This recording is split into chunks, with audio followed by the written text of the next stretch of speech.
This story isn't for the faint of heart.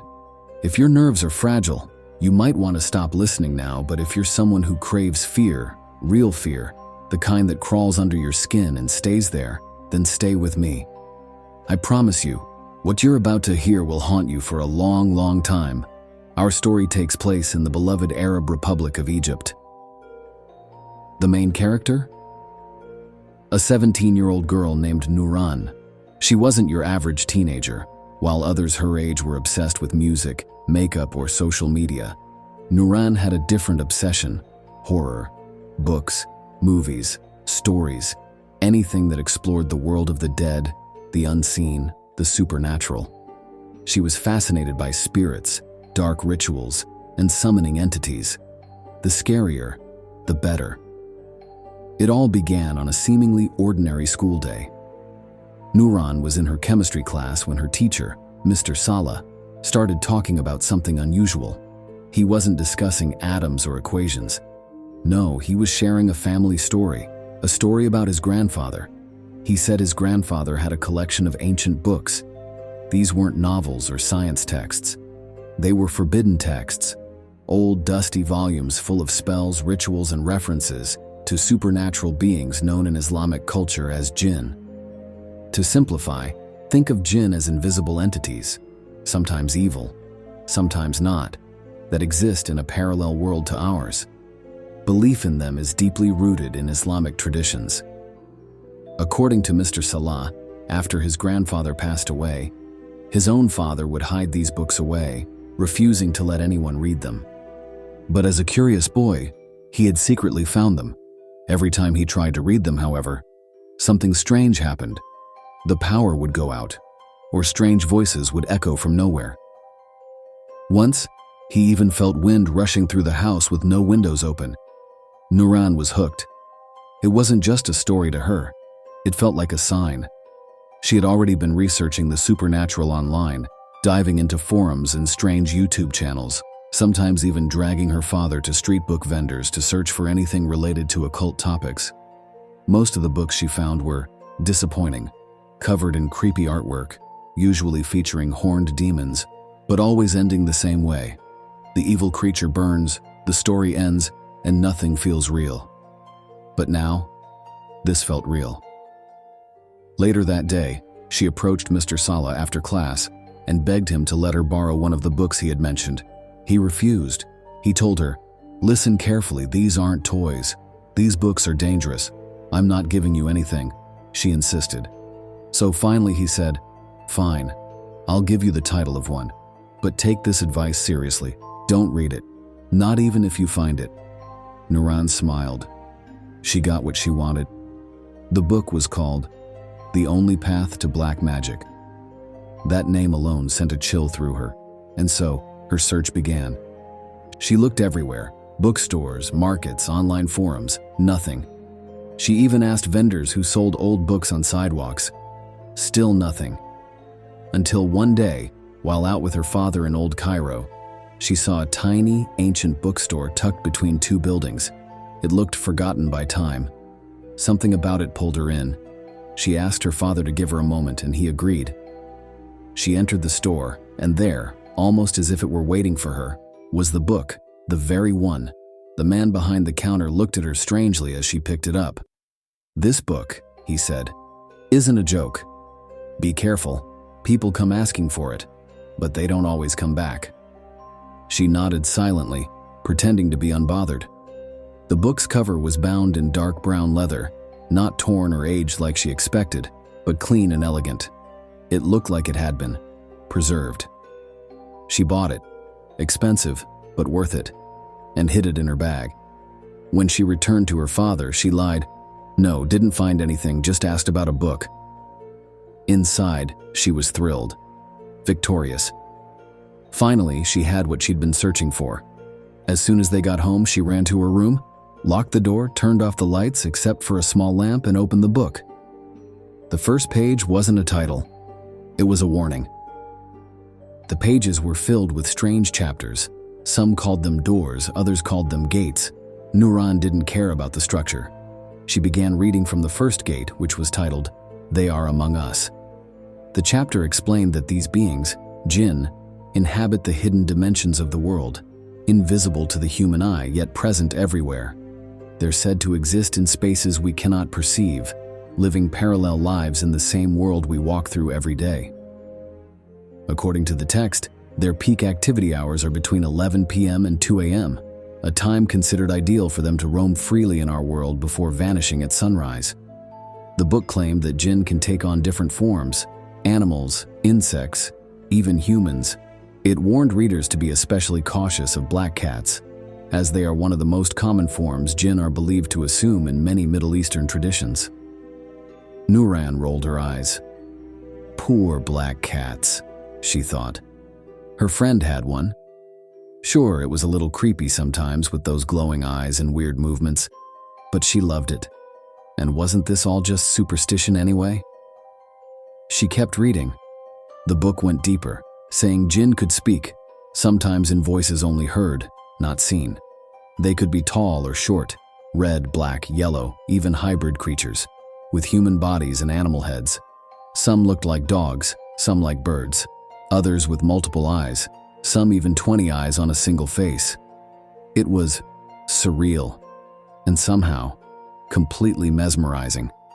She read faster, flipping page after page, until she reached a chapter titled, "They Eat Like Us."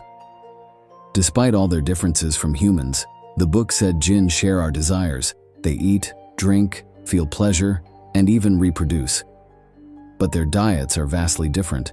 They prefer bones, especially ones without salt. Their water is often sewage or from the sea. Some even crave human blood. It's said that male Jinn are often obsessed with human women, especially young ones, and can become dangerously attached. The book referred to certain Jinn as the loyal ones, or the keepers of the place.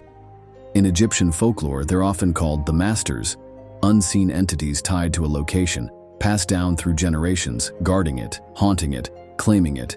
Nuran's heart was racing. She felt like she was reading something forbidden, something alive. She laughed nervously. This book is either genius or I'm going crazy. Then she reached a gate that made her stop. It was titled, "Precautions When Summoning." The instructions were chilling. Before attempting any ritual, the reader must close all windows, turn on all lights, and never say the name of the divine, a reference to avoiding the Islamic name of God during summoning, saying it might anger the entities. Nuran felt her curiosity spike. This wasn't just reading anymore. She wanted to try it. The book described a ritual to gain the favor of these entities. All she needed was food with no salt, a candle, a scentless incense, a string tied with 11 knots, a chalk-drawn circle on the floor, and one word, a 4-letter chant, to repeat constantly throughout the ritual. She didn't even hesitate. She had most of the items at home. Her dad had a stash of candles. Why, she didn't know, but they were there. Everything was. She set up the ritual exactly as described. The whole time, she repeated the strange 4-letter word from the book. We won't repeat it here. As she tied the knots and placed the items, she felt a tightness in her chest. Something was off, but she brushed it off. It's just nerves, she told herself. Then, someone knocked on the apartment door. She froze. Was it her dad? Was someone watching? She stepped out of her room, looked around. The house was quiet. She didn't remember if her father had gone out. Maybe he was asleep. She approached the front door and called out, "Who's there?" Silence. Again. Louder. "Who is it?" No response. She slowly opened the door. Looked left, looked right. No one. Quickly, she shut it. Her heart was pounding. "Probably just the wind," she whispered. But when she returned to the book, her eyes caught something in the middle of the page that made her blood run cold. During the ritual, if you hear a knock at your door, do not answer. The knock is not human. It is a sign that they are present. If you open the door, you are welcoming them in. She stared at the words, trembling. What have I done? Nuran sat frozen, the weight of what she had done crashing over her like a tidal wave. She had opened the door. She had welcomed something in. Her hands trembled as she shut the book. But a voice inside her, a toxic blend of fear and obsession, whispered, "Keep going." She couldn't stop. It was like an addiction. She flipped to the next chapter, barely breathing. The title read, "She Who Dwells in Swamps." The chapter was about a legendary female entity from North African folklore known as Aisha Khandisha, pronounced Aisha Khandisha. In Morocco and surrounding regions, she is called the Lady of the Marshes. To some, she's a myth. To others, a real Jinn. According to the book, many people unknowingly summon her by singing old folk songs passed down from generation to generation, believing they're innocent cultural tunes. But in truth, these are ritual chants, offerings meant to call her forth. The book described her as a shapeshifter. Sometimes she appears as a beautiful woman, other times as an old, terrifying witch. Some tales said she had hooves instead of feet. Others claimed she lived in rivers, wells, and lakes. And any man who saw her by accident, he would follow her, helplessly, until she lured him to her lair and devoured him alive. Nuran was horrified and fascinated. As she read, a voice snapped her out of the trance. It was her father calling her. But there was something wrong. He said, "Nurjan." Not Nuran, Nurjan, a strange, twisted version of her name. She looked at him confused. "Did you just call me Nurjan?" she asked. He laughed it off. "What?" "No, I said Nuran. You're just imagining things. Maybe it's from reading all that horror nonsense." She didn't argue, but something felt wrong. The name echoed in her head like a curse. As he left the room to prepare his pre-dawn meal for fasting, a common practice in Islamic culture known as suhoor, she stayed behind, still shaken. She considered stopping, putting the book away, forgetting the whole thing. But when she looked down, the book had flipped itself to chapter 11. She runs among graves. She began to read. It spoke of a terrifying entity known in folklore as the Bride of the Graves, a spirit who emerges from cemeteries in the dead of night, screaming and running at inhuman speeds. Some said she was once a widow who refused to mourn properly, violating ancient mourning traditions by leaving her home during the sacred grieving period. Others believed she had been murdered, her body dumped in a grave by a village chief she had rejected. Now she ran every night, trapped between death and vengeance. Anyone who saw her was doomed. She would grab them, throw them over her back, and carry them at full speed to a grave she had prepared. They would be buried alive, or worse, devoured. As Nuran read this, something deep inside her began to unravel. Her mind, her sense of reality. Then she heard it. The front door, opening, closing. Her father? She ran to the kitchen. No one. She rushed to the front door and froze. It was slightly open. Had she not just closed it? Locked it? She stepped back, heart racing. She turned around, and the book she had hidden in the closet, was now sitting on her bed, wide open. Next to it, the items she had used for the ritual. But she hadn't taken them out, she hadn't touched them. She screamed. No one heard her. Nuran backed away from the bed as if it had come alive. The book lay open, its pages glowing faintly in the dim light. The same items from the ritual sat beside it, perfectly arranged, as if placed by invisible hands. Her throat was dry, her body frozen. This couldn't be happening. She was dreaming. She had to be. She closed her eyes tightly, counted to 3, opened them again. The book was still there. She reached for it with trembling hands. As her fingers touched the edge, a sudden chill swept through the room, like cold air bursting from a freezer. The curtains fluttered despite closed windows. The candle she had used in the ritual flickered and reignited itself, though no one had touched it. A whisper came, low and broken. "Nuran." She dropped the book and ran to the living room. Her father was asleep on the couch, the TV still on, playing a quiet documentary. She shook him awake. "Baba, please wake up." He stirred. "What's wrong?" "There's something in my room." "Something wrong. The book." He cut her off. "What book?" She stopped. She couldn't tell him. What was she supposed to say? I bought a cursed book and summoned demons into our apartment? He stared at her, concerned but tired. You've been reading too many scary stories, he said, then added with a soft smile, come sleep here tonight. You'll feel better in the morning. She nodded and curled up beside him on the floor using a blanket. She tried to sleep, but the book kept calling. The next morning, Nuran woke up with scratches on her neck, thin, shallow cuts that hadn't been there before. Her father noticed immediately. Did the cat scratch you? We don't have a cat, she replied. They stared at each other in silence. She went back to her room, hoping to throw the book away, but it was gone. Not on the bed, not in the closet, not under the bed. Gone. She stood still, heartbeat pounding. Then the bathroom door creaked open. Slowly. No one was inside. There, on the bathroom sink, lay the book. Open, wet, bleeding. Yes, bleeding. A red, thick liquid oozed from its pages, pooling on the tiles. She screamed again. Her father came running, but when he entered, nothing. The book was gone. The sink clean. This time she didn't speak. She knew what was happening. She'd opened something that refused to close. That evening, she searched online for help. Occult forums, Reddit threads, even deep web chat rooms. But nothing gave her an answer. Only warnings. If the book chooses you, it won't leave. Don't try to burn it. You'll only make it angrier. Never finish reading it, ever. Then she found a private message from a stranger. The profile picture was blank. No name. Just a message. Chapter 15 is the point of no return. She replied instantly. What happens in Chapter 15? No response. Just a second message.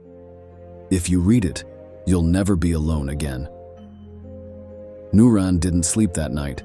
The apartment grew colder with every passing hour. Shadows stretched longer than they should. She started hearing whispers. In corners, behind doors, even from the mirror. Sometimes she thought she saw figures standing behind her, only to vanish when she turned. The next night, she woke up gasping. A figure was standing in the corner of her room. Tall, black, shapeless. Its eyes glowed, 2 pinpoints of red like burning coal. She blinked. It vanished. But the book was back, on her chest, open to Chapter 15. Chapter 15. The Pact. That was the title on the open page. Nuran didn't remember flipping to it, didn't even remember touching the book, and yet, here it was. She hesitated. Her fingers hovered over the text. Every part of her mind screamed, "Don't read." But something deeper, something primal, urged her to continue. The chapter explained the concept of binding through acknowledgement. It claimed that once a person reads this chapter with understanding, they enter a silent contract with the one who watches. Who is this one? The book didn't say, but it warned. You will never feel alone again. You will never be left unseen. In every room, every mirror, every shadow, it will be there. Nuran turned the page slowly. There was a symbol. Simple, circular, like an eye. Underneath it, a sentence. To accept the pact, speak its name 3 times.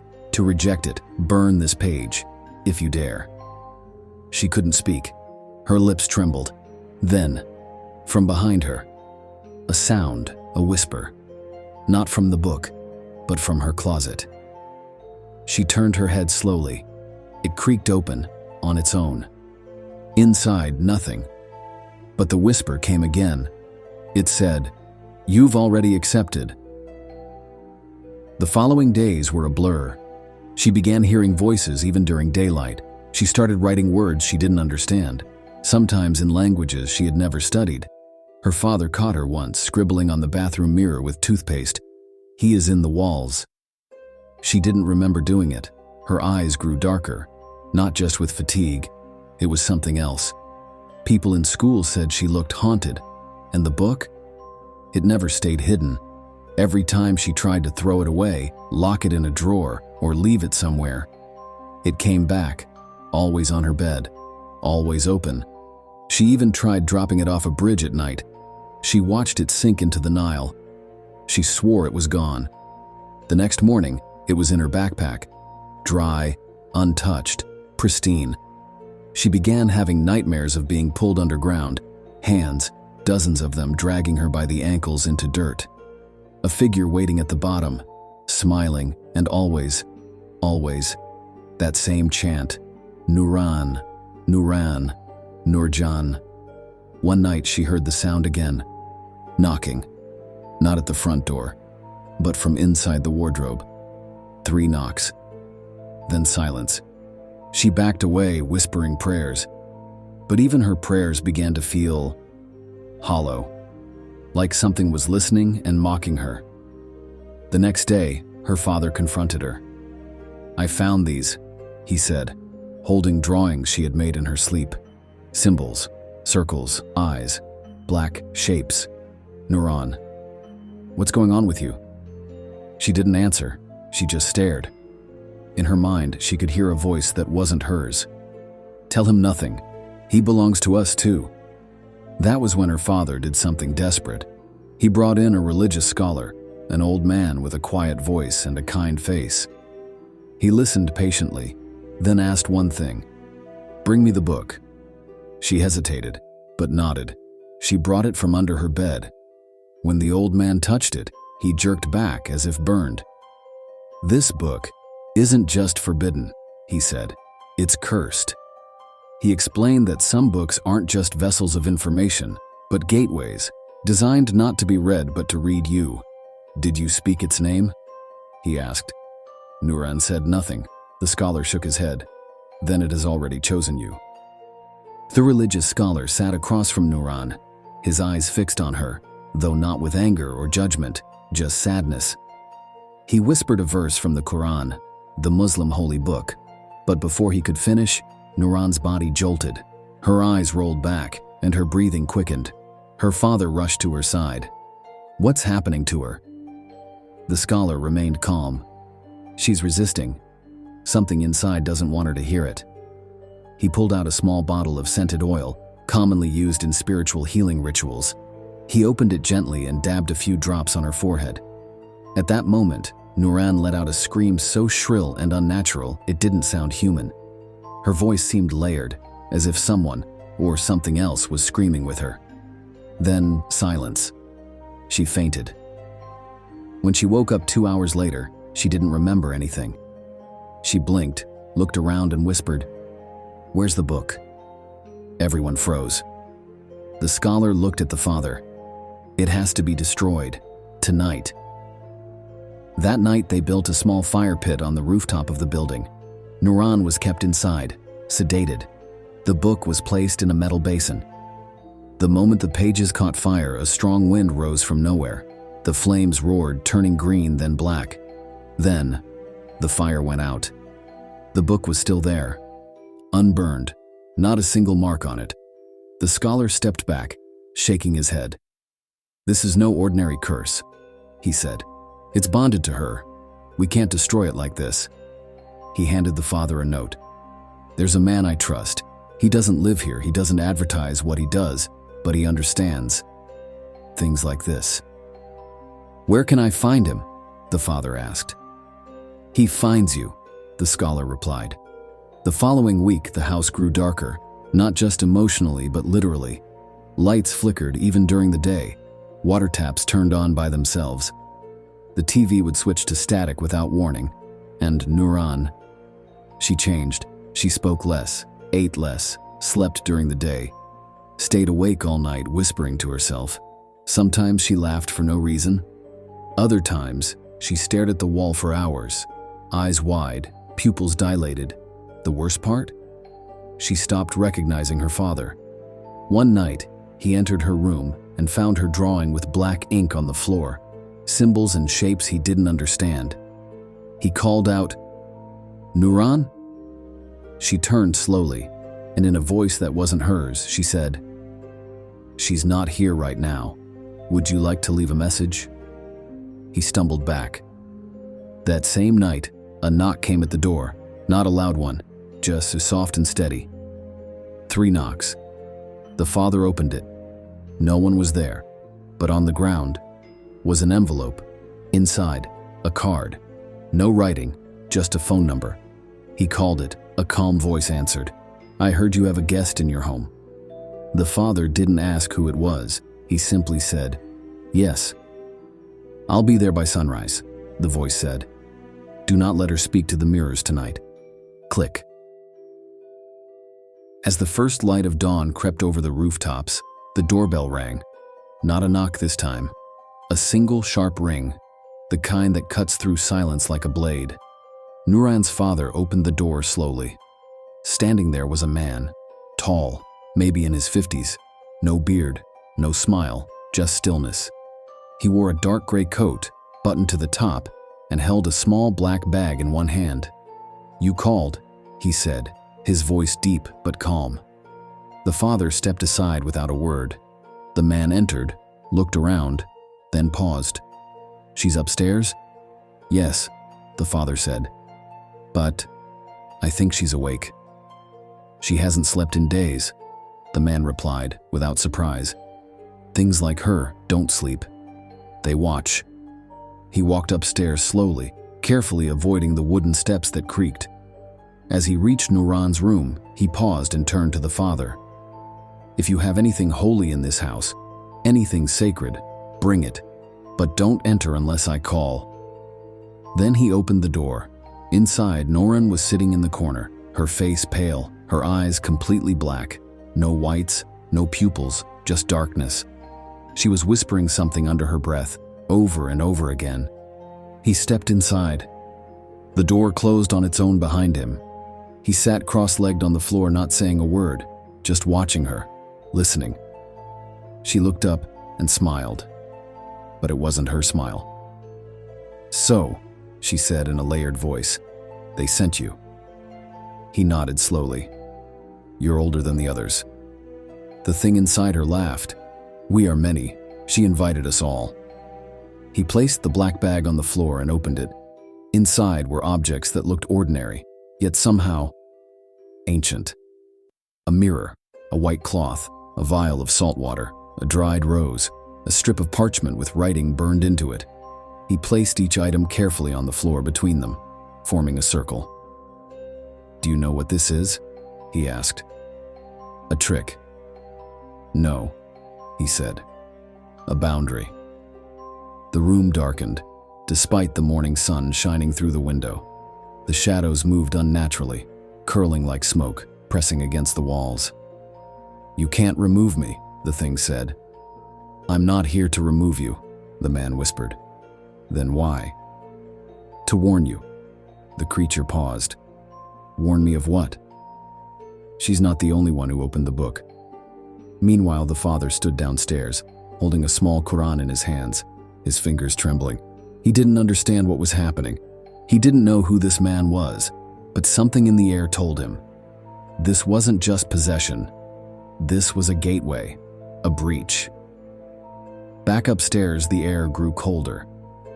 The man removed a small, polished silver mirror from his coat pocket and placed it upright on the floor. It reflected nothing. Not the room, not Nuran, not even him. He looked at her and asked, "Do you see yourself?" She growled. He turned the mirror slightly, and the glass cracked. From behind Nuran, a tall, thin silhouette emerged from the wall. Its body was faceless, its fingers long, its presence overwhelming. The man didn't move. He whispered something under his breath. Not Arabic, not Latin, older, something pre-human. The air grew thick. Nuran started to shake violently. Her eyes rolled, and a deep voice echoed from her mouth, not her own. "You can't close the gate. It's open, it's open, it's open." The man stood and calmly said, "But you forgot one thing." The creature hissed. "What?" He stepped into the circle of symbols and whispered, "She's still stronger than you think." The following weeks felt like waking from a nightmare. Nuran slowly returned to herself. Her eyes looked clearer, her voice steadier. Her laughter came back, quiet at first, like a whisper of sunlight. She returned to school, reconnected with friends. Even began therapy. The doctor said it was likely a trauma response combined with delusional episodes. But Nuran knew better. Something had happened, something that couldn't be explained by science or psychology. She didn't argue, she just tried to live. But sometimes in the quiet moments, right before sleep, she felt a slight tug at her mind, like someone calling her name from far away. She ignored it, until one rainy afternoon. She was cleaning her room, organizing books she hadn't touched in months.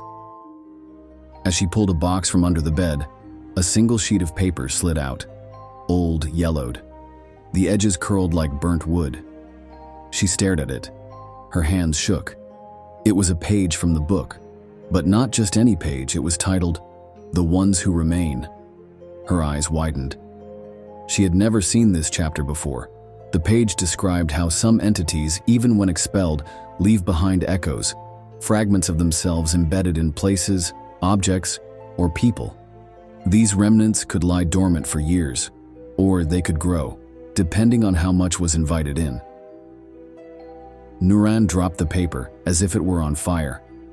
She rushed to the kitchen, grabbed tongs, and threw the page into a pan. She lit a match, but the flame refused to touch it. It bent away as if the paper rejected fire. She tried again. Nothing. Finally, she poured salt over it. The edges curled slightly. Black smoke hissed upward, but it didn't disappear.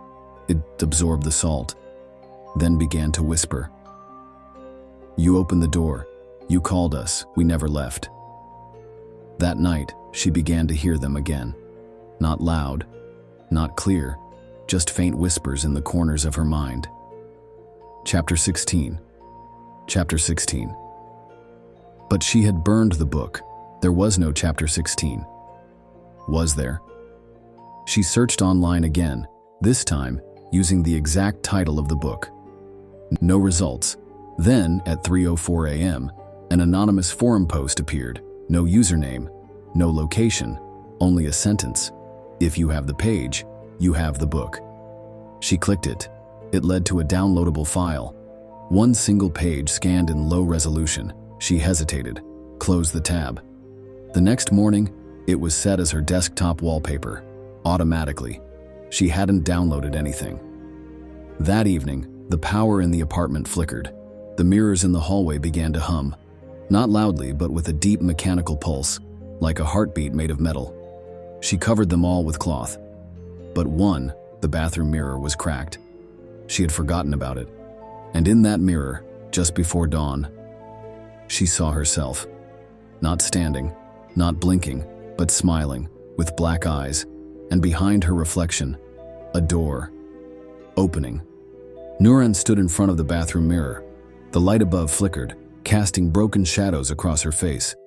She touched the crack in the glass gently. Her reflection didn't move.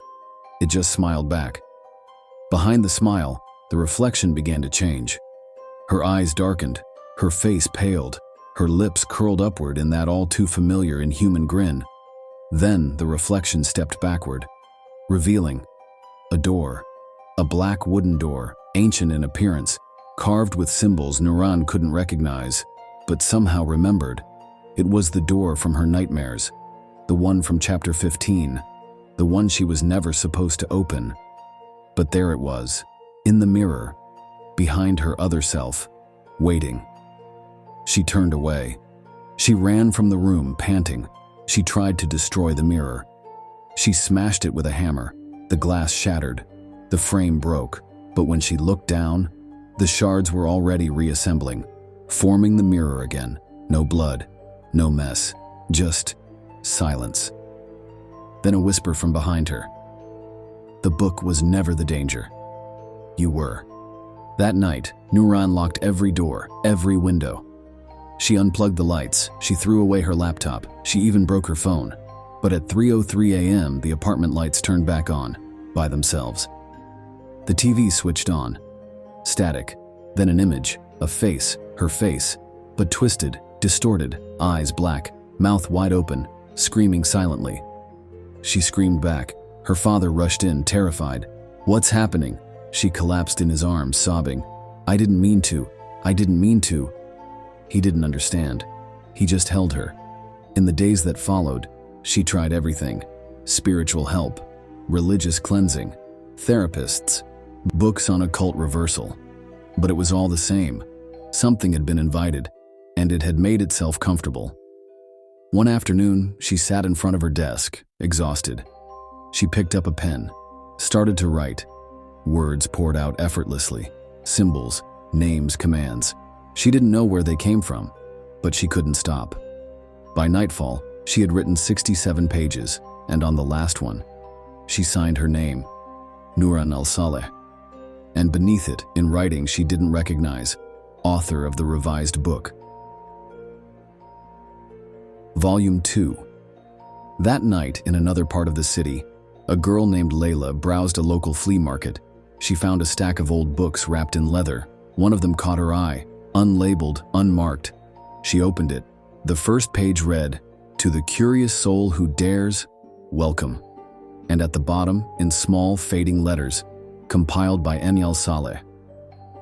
The book had found a new reader, a new door had opened, and the cycle began again.